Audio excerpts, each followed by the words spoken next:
David Scott Peters here, creator of the Restaurant Prosperity Formula and your coach. Look, I want to talk to you about something that we all got to be thinking about right now. And that's it takes real commitment to take your restaurant to the next level. We've just come through the most incredible time period of our lives where states restricted us on how we operate based on a COVID-19 virus to save lives, to flatten a curve.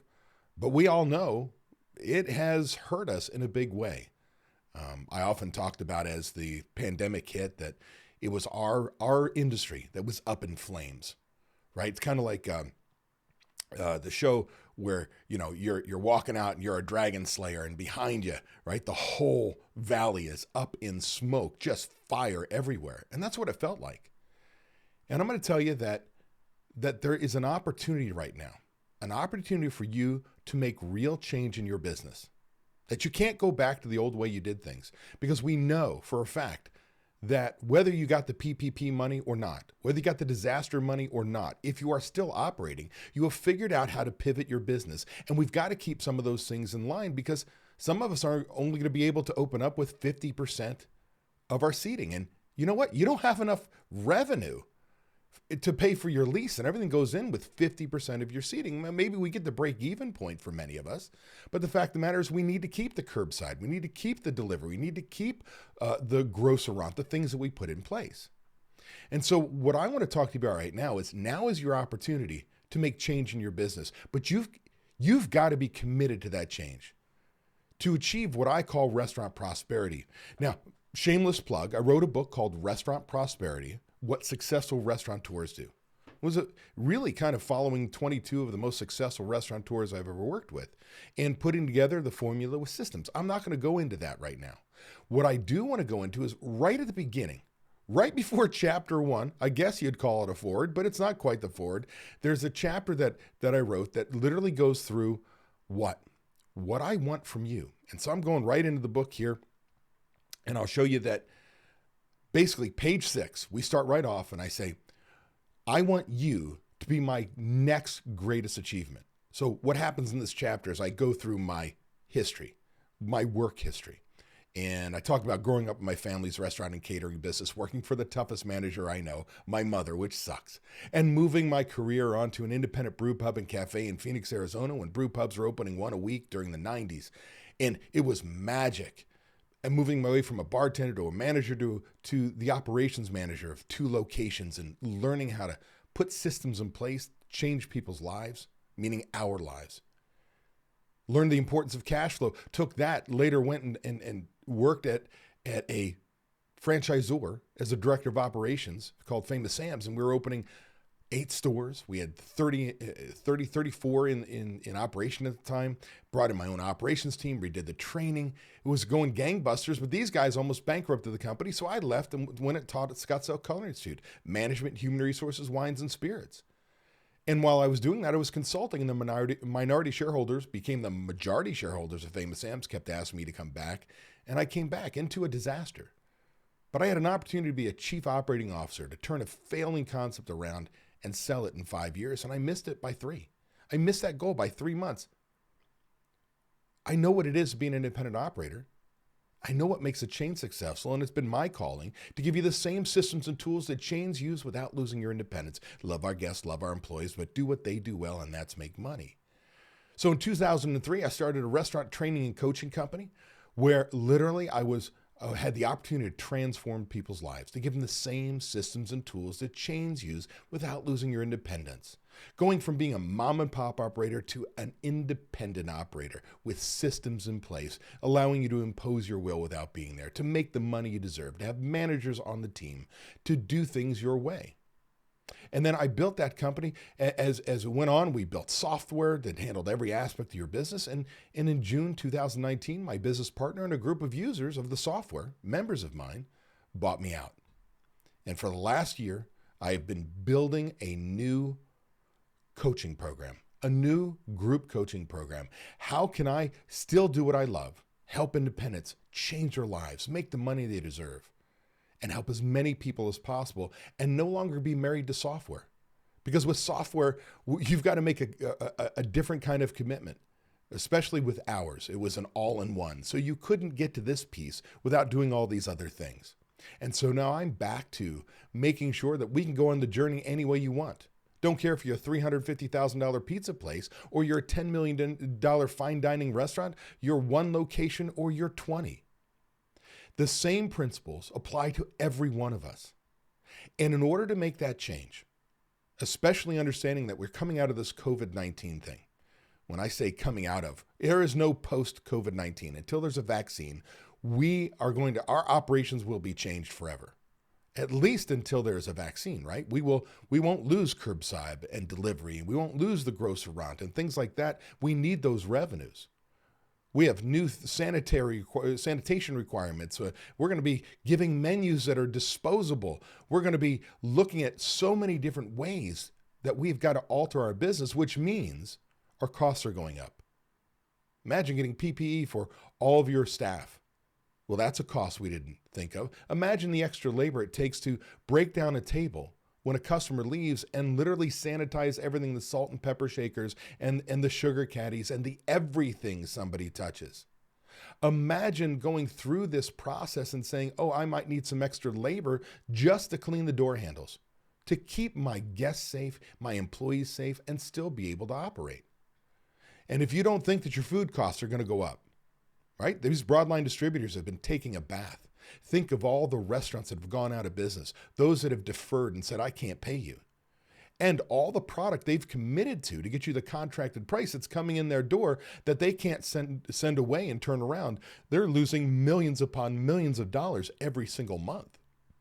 And all of a sudden you sit there and say, well, your food costs are going to go up. There's going to have to be a makeup somewhere.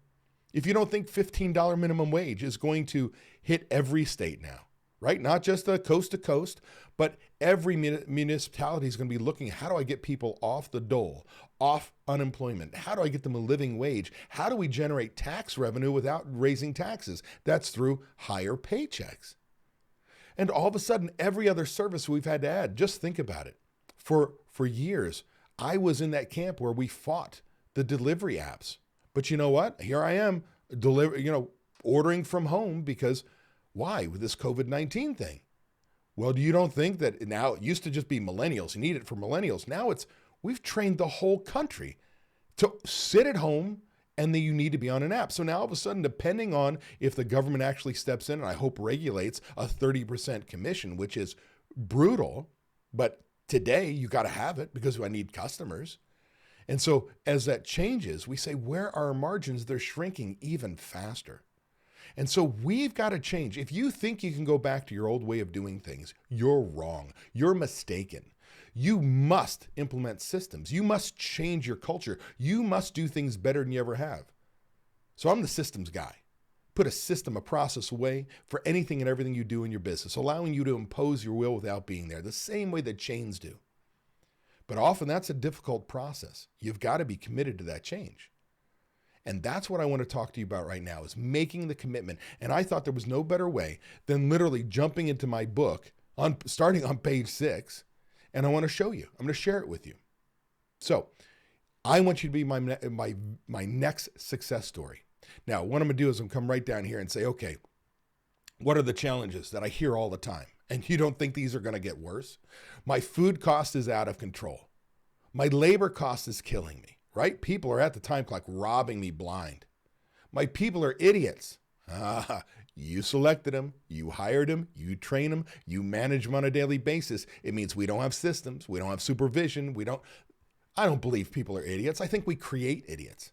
Do you understand? You had this vibrant person you just interviewed that's so excited to come to work and you're like, oh my gosh, 6 months later, this person's an idiot. No, they're not.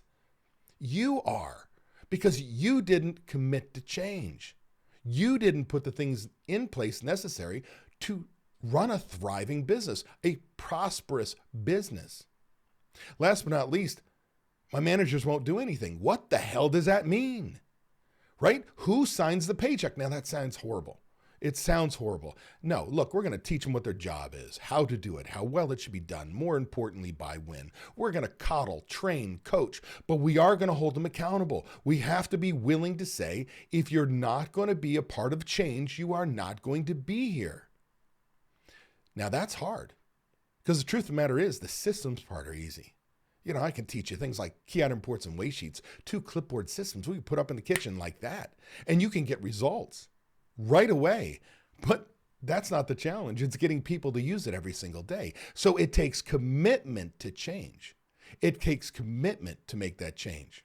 So let's talk about it. When we say commitment to change, I'm going to tell you right now, one of your challenges are going to be, especially if you've been open 3, 4, 5, 20 years, longer. Hey, why do we got to fix anything? It's not broken. We don't need to make change. So all of a sudden you get these managers who all of a sudden you say, hey, I want to raise the bar. And they go, whoa, you don't understand. Our restaurant's different. What the hell does that mean? You don't sell food or booze. You don't have take care of a guest. You don't have employees. Like, I don't care if you're a pizza place, a fine dining, you're a nightclub, you're a caterer. We're in the hospitality business. There is no difference. The envelope, what your restaurant or business looks like, that's different. Your style of service may be different. You may have a different product, but fundamentally, the restaurant business is about creating memories. So you've got to be committed to change, because there will be people who tell you, you're nuts, stop, don't do it, why fix it? Then we've got a commitment to company culture. Now, this is the tough one. Truth of the matter is, as a systems guy, when I help you implement systems in your business, the truth of the matter is we're really changing your company culture. Like, I'm going to be dead straight with you. My wife doesn't let me watch the TV shows, the restaurant turnaround TV shows. Doesn't let me, because I start yelling at the TV. I'm like, you got to be kidding me. And oh, by the way, I have a respect for every one of these hosts. They're real restaurant people, but they're made for TV. And the truth of the matter is, it's bullshit to think you can change a business in 3 days. It's a 6-month to a year process, because it's changing company culture. It's changing it for not just to be about hospitality. Incredible, right? Hot food hot, cold food cold, clean, safe work environment for the guests, employees, wow customer service, incredible product, incredible everything. Creating memories for people. That's why we're put on this earth. Well, you got to add to that, we're supposed to make money. Like, did you open your restaurant to be a charity on purpose? And right now, many of us are coming out after month after month after month with this COVID-19 thing, losing tens and $20,000 a month, right? Depleting our cash flow, trying to keep people employed, looking at the PPP money, saying, oh, can I make it work? And quite honestly, what side of the fence you live on the pandemic and whether we should be reopening states or not, it doesn't matter my opinion. The truth is, it's happening. And on a business side, it probably couldn't happen at a better time if you got your PPP money. Because otherwise, if it strung on any longer, we'd be paying people to do absolutely nothing. And then when we open up, we wouldn't have the money to keep them employed. So truth of the matter is, as we start to look at it, no matter what, we've got to start to look at budgeting. We've got to start looking at cash flow budgets, and we've got to say, we're going to run profitably. And so are you committed to the change of, hey, we're not only going to take care of the guests, but we're going to move that needle and we're going to make money? Because the truth of the matter is, when you focus on making sure the company makes money, the restaurant makes money, everybody wins. Your guest wins because you'll be there year after year, providing them the product and service they want. You fulfill a need in the community. Otherwise, they wouldn't walk in your door. You fulfill a need to keep people employed in your community. It's how your employees feed their families, pay their bills, right? But more importantly, you can take care of you and your family, because you didn't go into this business to be a charity on purpose. The only people who do that are called churches. I've worked with them, and even I try and help them make more money so they can give more to their community. What other kind of change? You really want to get a part of this? Again, stealing this straight from my book. Now, here's the deal. You've got to make a commitment to investing your time. So here's the deal. There is no frickin' magic pill.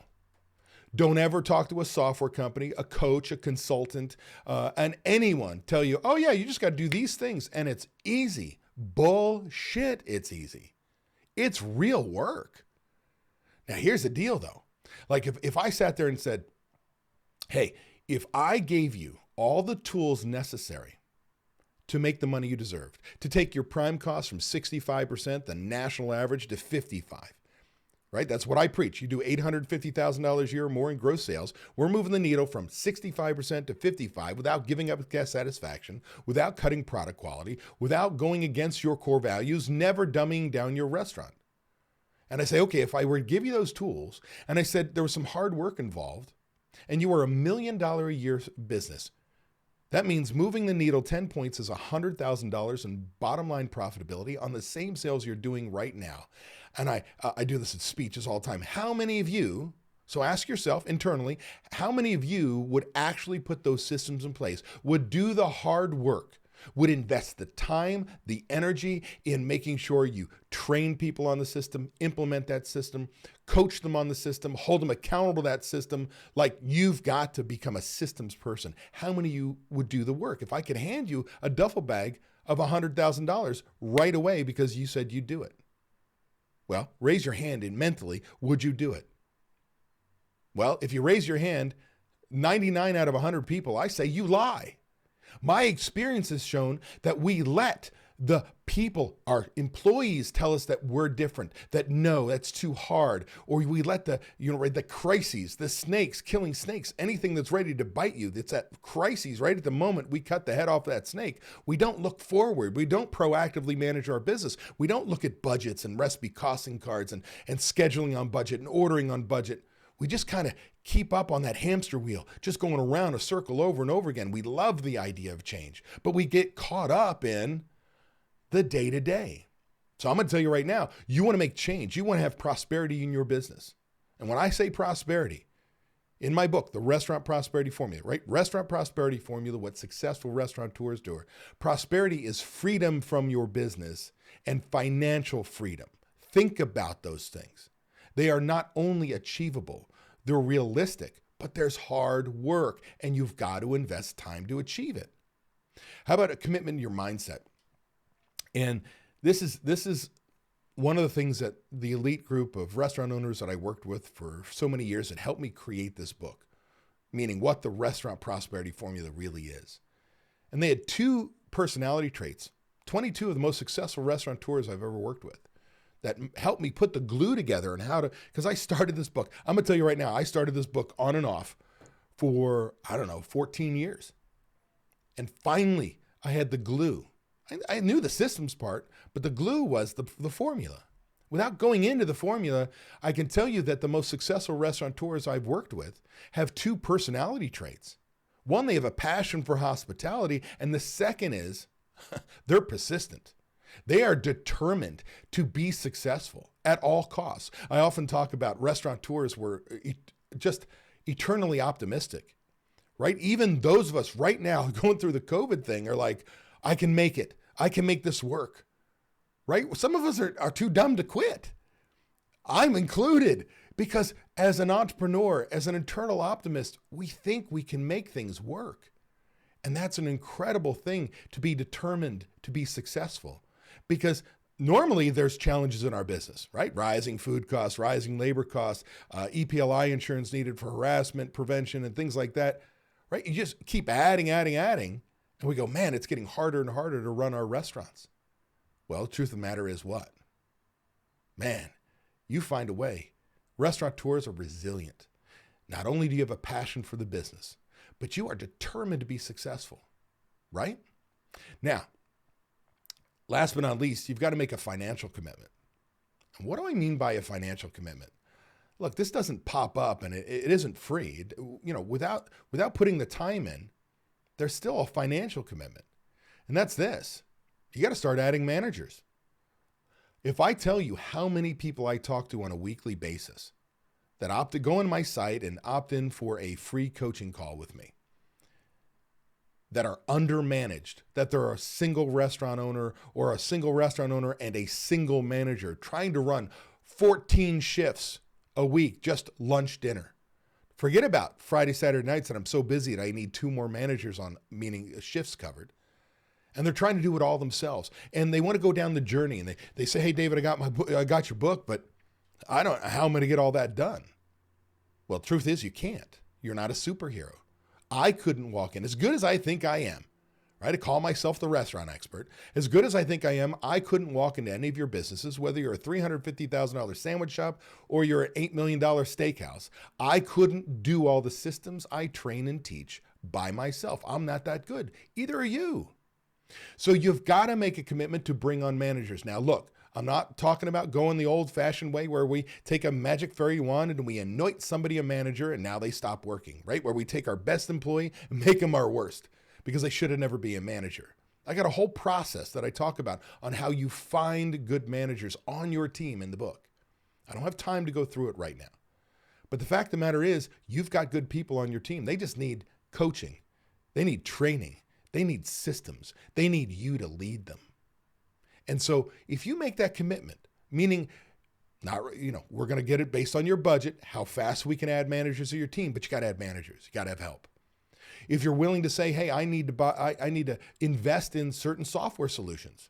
Like if you're struggling and labor cost is a major thing, while I can teach you systems to proactively manage your business, go in on budget, you still need a scheduling system to give you the numbers to know what you're spending.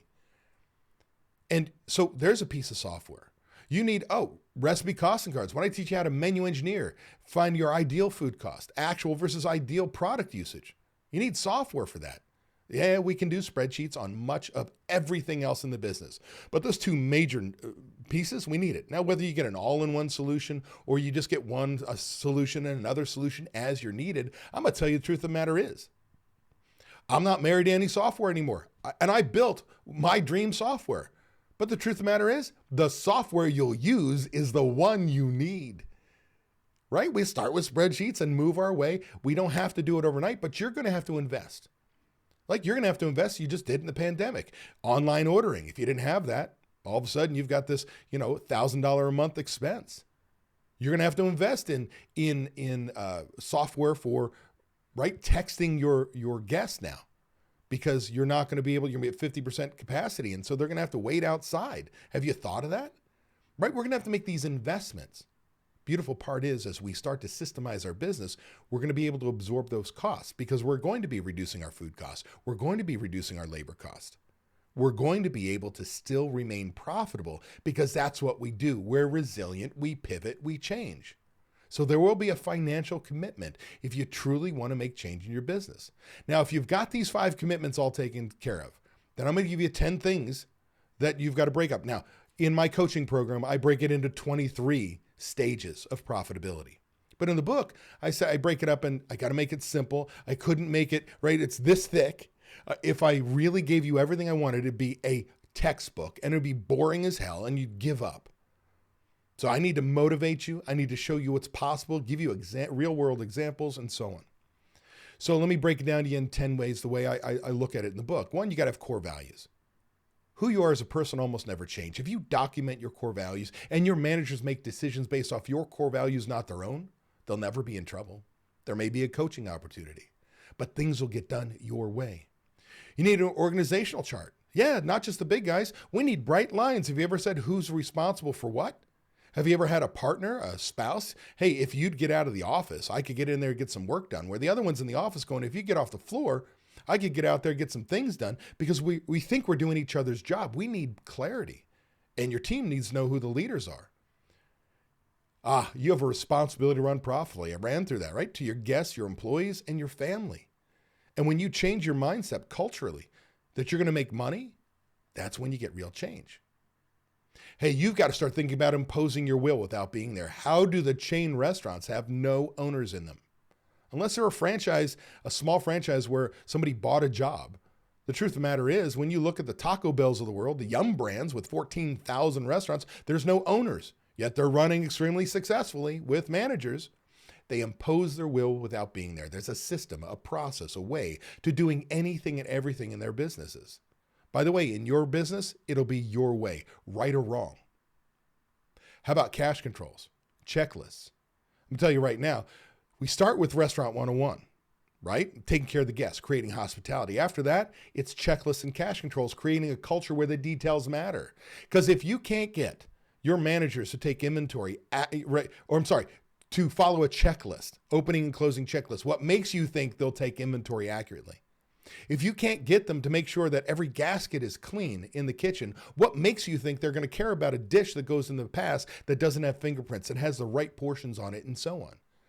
Right? It starts with the little details. Then we can move on to the big systems. And the two most important systems any restaurant should have are budgets and recipe costing cards. What do you think the two systems are most restaurants never have? Budgets and recipe costing cards. Why? They're too hard, David. Boo frickin' who? You're in the toughest business I know, right? You need to buck up and say, if I want to be successful, I need these two systems because they allow me to proactively manage my business. Instead of reactively looking at a P&L going backwards, which I can't change the past, I'm going to go forward and say, what systems do I put in place to achieve the numbers I need to make the money I deserve? And then we measure with that P&L. We see where we hit or missed. We hold people accountable, implement new systems, make change. We're always changing going forward. And that's how you make really a prosperous restaurant, is you're always trying to proactively become better. And that which we measure improves. Prime cost, the one number you must know to have any chance to make any money. Everything I teach is prime cost controls. That's total cost of goods sold plus total labor costs, including taxes, benefits, insurance. And as I mentioned earlier, we're moving the needle from 65% national average to 55% or under. And as you move up in sales, as you reach $2 million, $3 million, $4 million, $5 million in sales, we start reaching 50% prime cost, 45% prime cost. I have restaurants that I've worked with because their volumes are so large, they start reaching in the 40s or the high 30s without giving up guest satisfaction, without cutting product quality, without going against your core values, staying true to who you are. We don't buy crappy product. We don't cut employees till we can't give service. But we don't waste money. And that's the real challenge. So you need the systems and tools to control that prime cost. That's in control of management every single day. You need to find an implementer, one person who gets shit done. I'm telling you right now, as owners, you're ADD entrepreneurs, man. You want what's next.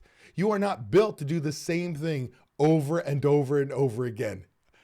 Look, I'm telling you, I'm not. And I'm the systems guy. But I'm going to tell you right now, all the things I teach, well, they're based on mistakes I made, which cost me money, which cost my owners money when I was a manager. The most expensive education in the world. And I'm going to tell you, by nature, I'm not a systems numbers person. I actually learned those behaviors. I'm actually artsy fartsy. I almost went to art school at one point in time, decided not to. I wanted to be a rower and went to a D1 school and sat on my ass, went backwards. Loved every minute of it. Really glad. But I'm a speech comm major, interpersonal organizational. That's what I have my degree in. I'm not a CPA. I'm not an accountant. I'm not a numbers person. Oh, I am. It's been a learned behavior. I used to be an improv comic. Can't get any crazier than that, right? Creativity wise. Well, think about this. You're a restaurateur. You are in the most creative business I know. You take raw product, put it together, create an incredible dish. You create atmosphere, from the uniforms to music to the flatware and so on, to create memories, right? You are creative. The things I teach can be learned behaviors to be successful. And then it becomes a habit. Like, I honestly, these things become a habit to be successful. So you need to find one person on your team who's going to help you get shit done so that you can still be that ADD entrepreneur, but things still happen. They move. Now, there's one thing that my father taught me. He said, David, ideas are cheap. It's the people who put them into action that are priceless. Ideas are cheap. It's the people who put them into action that are priceless. Now, I wholeheartedly believe in that. I've got what I call my pimp ring I had made for myself before I sold my last company because I was so proud of what I did. It says take action. I got a bracelet that says take action. I've got on my car a license plate that says Takasitan. If you ask my kids, it's take action. My company is Take Action Enterprises, LLC. Look here, the magic sauce in all this is don't think about change. Do it. We're entrepreneurs. Fire, ready, set, aim. Do it. You can always fix it. You can always make it better. Don't wait to make it perfect. Don't wait till you have managers. Don't wait till you have the perfect system. Freaking commit to change and do it. Nobody said it'd be easy. Lie. Some people say it's easy. I'm telling you, it ain't easy. Why? Because it requires you changing your company culture, and there's nothing harder than that. If you get to open your restaurant with systems in place, you create a culture, that's easy.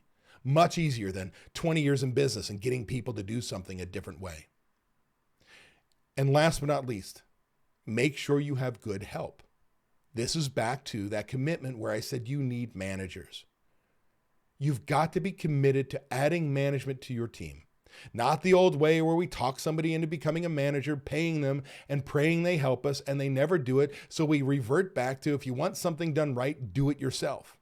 I don't need managers that are a waste of money. Yeah, if you don't have systems, if you don't have a process, a way to everything that you're doing, no matter if it's as small as counting out a bar drawer back to $300 or it's as advanced as dollars per labor hour worked, if you don't have your system, your process, your way, then you don't have a trainable system. And without a trainable system, how do you train managers to do it your way?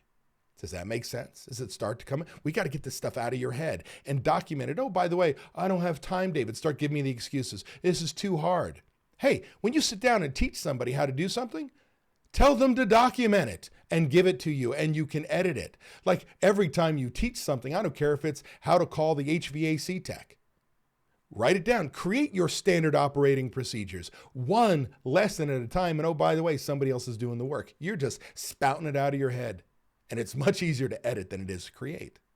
So now, I want to give you something I'm very excited about. And that's this. The timing's incredible because today, what is today? Today is May 6th, 2020.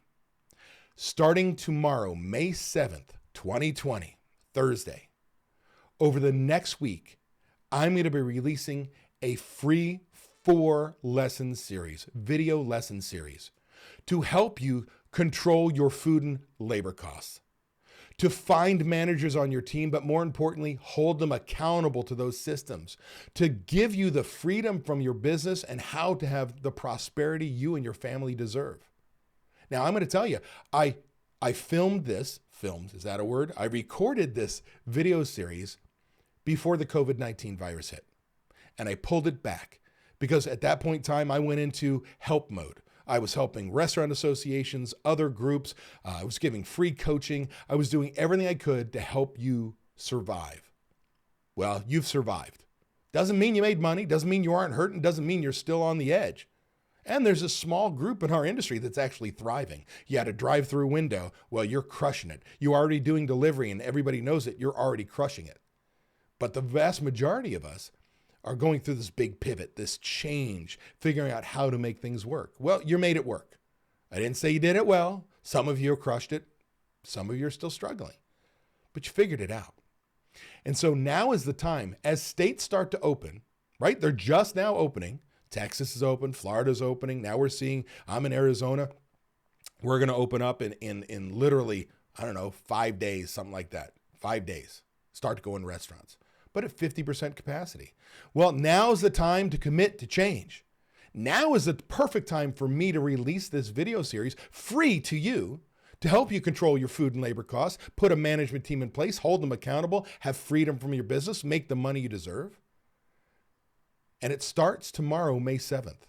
And every 2 days, a new video will be released. And I'm gonna tell you, it's real content. These videos are about an hour plus long. When I say plus, within give or take 5 minutes over under. The first 3 are in the can. They're recorded. They'll be released 2 days apart.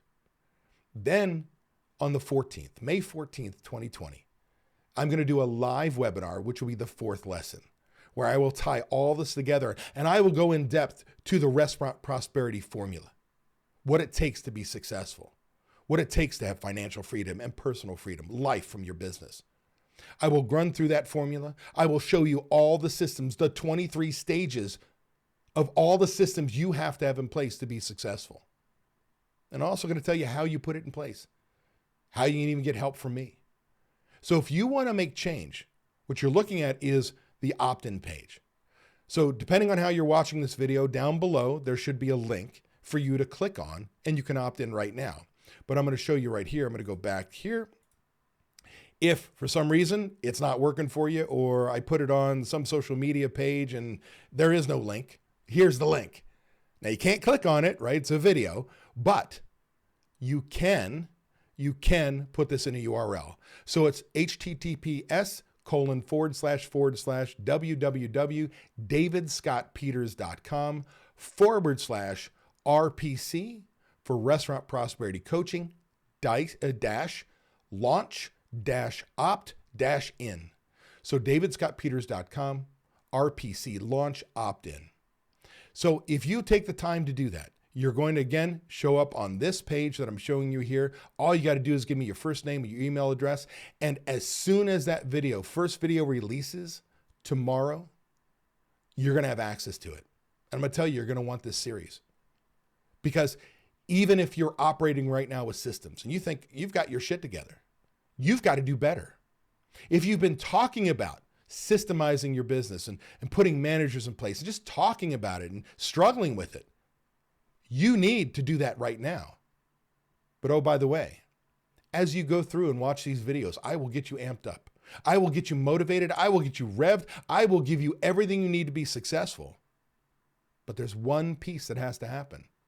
You got to have commitment, right? Commitment to changing your culture in your business, commitment to time, commitment to investment in putting managers in place, right? Commitment to your future.